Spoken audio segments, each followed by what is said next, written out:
கடலூர் மாவட்டம் காட்டுமன்னார் கோவில் அருகில் உள்ள நாட்டார்மங்கலம் கிராமத்தில் மக்களை தேடி முதல்வர் திட்டத்தை விடுதலை சிறுத்தைகள் கட்சியின் பொதுச் செயலாளரும் காட்டுமன்னார் கோவில் சட்டமன்ற உறுப்பினருமான சிந்தனை செல்வன் தொடங்கி வைத்தார். இந்நிகழ்வில் அனைத்து துறை சார்ந்த அதிகாரிகள் பங்கேற்று பொதுமக்கள் புகார் மனுவின் அடிப்படையில் குறைகளை தீர்த்து வைத்து நடவடிக்கை மேற்கொண்டனர். சென்னை அடுத்த ஐயப்பாக்கத்தில் நமக்கு நாமே மகாத்மா ஊரக வளர்ச்சி திட்டம் மற்றும் எம்எல்ஏ வளர்ச்சி நிதி என சுமார் 70 லட்சம் மதிப்பில் உணவுக்கூடம், கலையரங்கம், மகளிர் தொழிற்பயிற்சி கூடம், பல்நோக்கு கட்டிடம் என 4 கட்டிடங்கள் திறப்பு விழா ஊராட்சி மன்ற தலைவர் துரை வீரமணி தலைமையில் நடைபெற்றது. இதனை மதுரவாயல் சட்டமன்ற உறுப்பினர் காரம்பாக்கம் கணபதி ரிப்பன் வெட்டி திறந்து வைத்தார். இந்த கலையரங்கத்தில் இலவசமாக பரதநாட்டியம் உள்ளிட்ட கலைகளும், மகளிர் தொழிற்பயிற்சி கூடத்தில் ஃபேஷன் டிசைன், அழகு கலை, தையல் பயிற்சி என பல்வேறு சுயதொழில் பயிற்சிகள் அளிக்கப்பட உள்ளது. கள்ளக்குறிச்சி மாவட்டம் உளுந்தூர்பேட்டை அருகே உள்ள களத்தூர் கிராமத்தைச் சேர்ந்த கோகுல் என்பவர் தனது நண்பருடன் அதே கிராமத்தில் உள்ள விவசாய நிலத்தில் டிராக்டர் மூலம் உழவு ஓட்டிக் கொண்டிருந்துள்ளார். அப்போது எதிர்பாராத விதமாக கோகுல் டிராக்டரின் முன்பக்கமாக விழுந்துள்ளார். இதில் டிராக்டர் ரொட்டேட்டர் கோகுல் மீது ஏறியதில் அவர் பரிதாபமாக உயிரிழந்தார். பின்னர் இதுகுறித்து தகவல் அறிந்து சம்பவ இடத்திற்கு வந்த திருநாவலூர் காவல்துறையினர் கோகுலின் உடலை கைப்பற்றி பிரேத பரிசோதனைக்காக கள்ளக்குறிச்சி அரசு மருத்துவக் கல்லூரி மருத்துவமனைக்கு அனுப்பி வைத்தனர். மேலும் இவ்விபத்து குறித்து வழக்கு பதிவு செய்து விசாரணை மேற்கொண்டு வருகின்றனர்.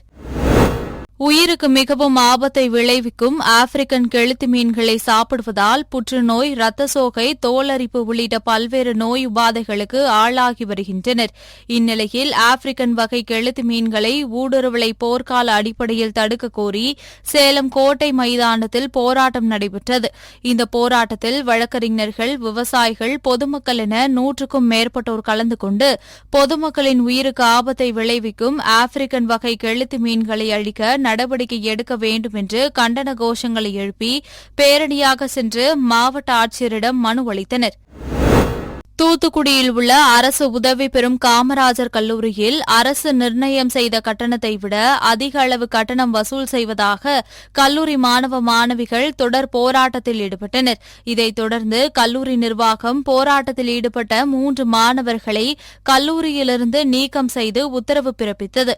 இதைத் தொடர்ந்து இந்திய மாணவர் சங்கம் சார்பில் மாவட்ட ஆட்சித்தலைவர் இந்த விஷயத்தில் உடனடியாக தலையிட்டு மாணவர்களின் கல்வியை பாதிக்காத வண்ணம் மீண்டும் கல்லூரியில் சேர்க்க நடவடிக்கை எடுக்க வேண்டும் என்றும், தமிழக அரசின் உயர்கல்வித்துறை மற்றும் மாவட்ட நிர்வாகம் அரசு நிர்ணயம் செய்த கட்டணத்தை விட கூடுதலாக கல்விக் கட்டணம் வசூல் செய்வதை தடுத்து நிறுத்த வேண்டும் என கோரி மாவட்ட ஆட்சியரிடம் மனு அளித்தனர்.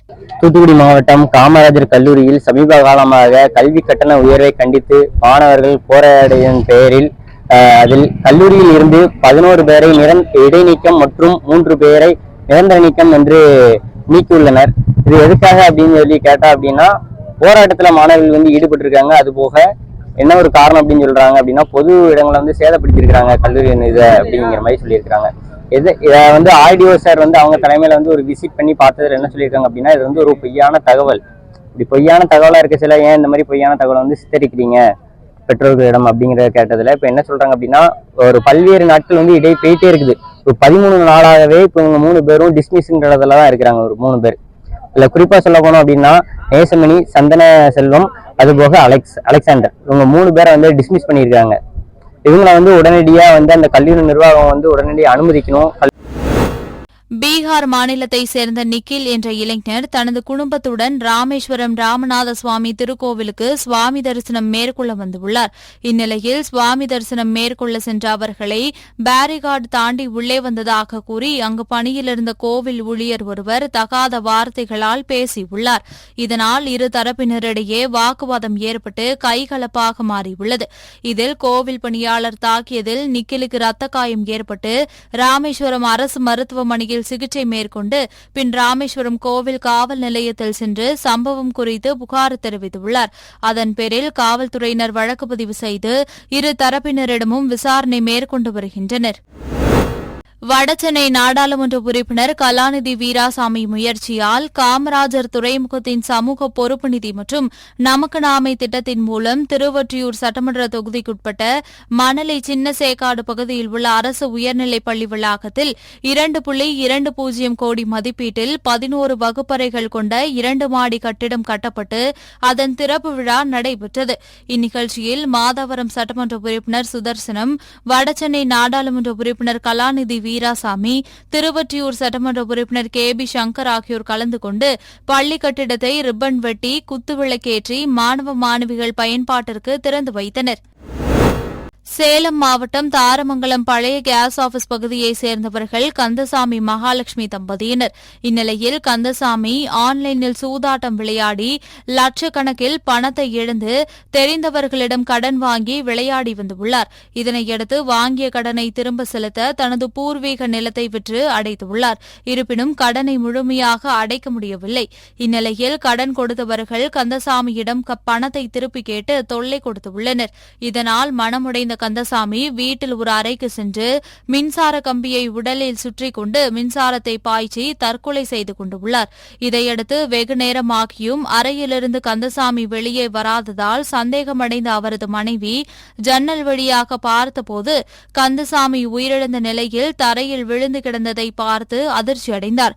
பின்னர் இதுகுறித்து தகவல் அறிந்த தாரமங்கலம் காவல்துறையினர் சம்பவ இடத்திற்கு வந்து அவரது உடலை கைப்பற்றி பிரேத பரிசோதனைக்காக சேலம் அரசு மருத்துவமனைக்கு அனுப்பி வைத்தனர். மேலும் இதுகுறித்து காவல்துறையினர் வழக்கு பதிவு செய்து விசாரணை மேற்கொண்டு வருகின்றனர்.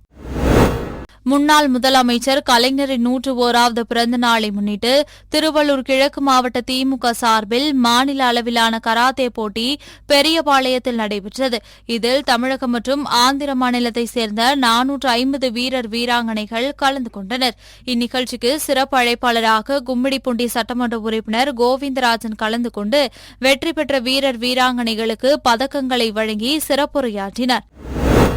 சேலம் மாவட்டம் மேட்டூர் அடுத்த கொளத்தூர் காவல் நிலையத்தில் காவல் உதவி ஆய்வாளராக மணிமாறன் என்பவர் பணியாற்றி வருகிறார். இவர் அந்த பகுதியில் உள்ள பொதுமக்கள் புகார் அளிக்க வந்தால் ஒருமையில் பேசி மிரட்டல் விடுவதாக கூறப்படுகிறது.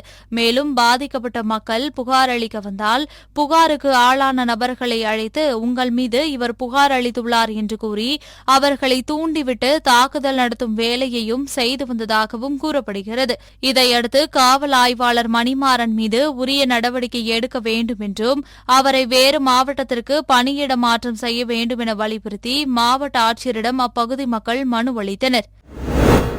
திண்டுக்கல் மாவட்டம் கொடைக்கானலில் கடந்த நாட்களாக வெப்பம் வாட்டி வந்தது.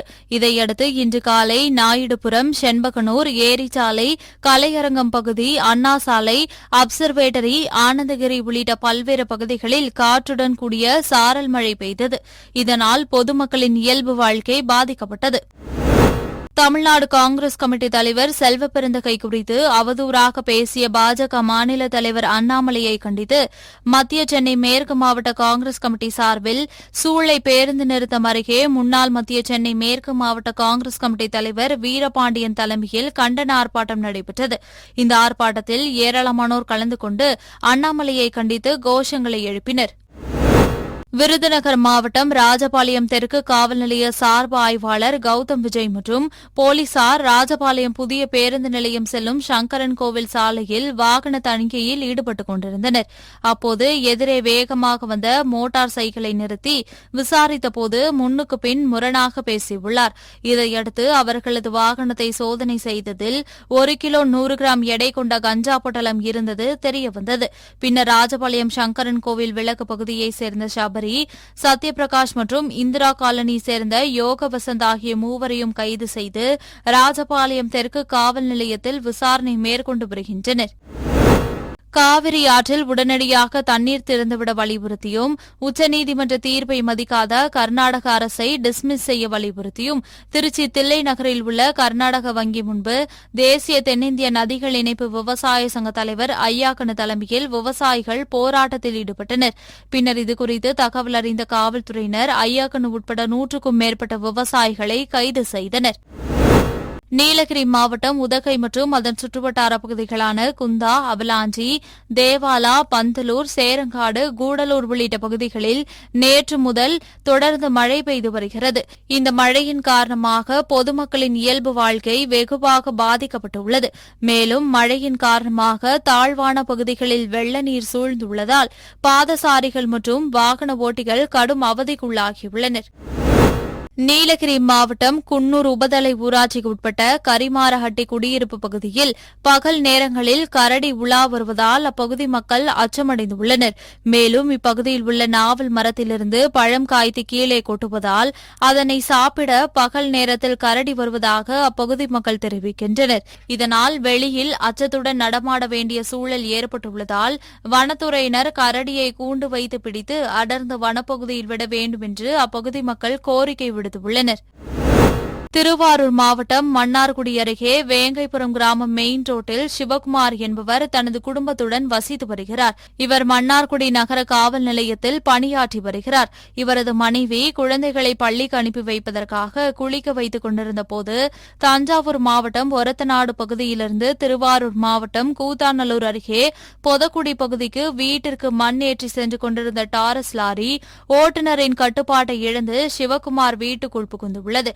இதில் சிவகுமாரின் மனைவி மற்றும் குழந்தைகள், உறவினர்கள் உட்பட 10க்கும் மேற்பட்டோர் அதிர்ஷ்டவசமாக உயிர் தப்பினர். பின்னர் இச்சம்பவம் குறித்து மன்னார்குடி போலீசார் வழக்கு பதிவு செய்து லாரி ஓட்டுநர் கோபிநாத்திடம் விசாரணை மேற்கொண்டு வருகின்றனர். தமிழறிஞர் மறைமலை அடிகளாரின் 148வது பிறந்த நாளை முன்னிட்டு நாகை மாவட்டம் தம்பிதுரை பூங்காவில் தமிழ் செம்மல் மறைமலை அடிகளாரின் புதுப்பிக்கப்பட்ட சிலையினை மாவட்ட ஆட்சியர் ஜானி டாம் வர்கீஸ் மற்றும் தமிழ்நாடு மீன் வளர்ச்சி கழக தலைவர் கௌதமன் ஆகியோர் திறந்து வைத்தனர். பின்னர் பேசிய மாவட்ட ஆட்சியர் ஜானி டாம் வர்கீஸ், உலகில் மூத்த மொழியான தமிழை பிறமொழி கலப்பில்லாமல் கொண்டு வந்த பெருமை நாகையில் பிறந்த நிறை தமிழ் செம்மல் மறைமலை அடிகளாரை சேரும் என்று தெரிவித்தார்.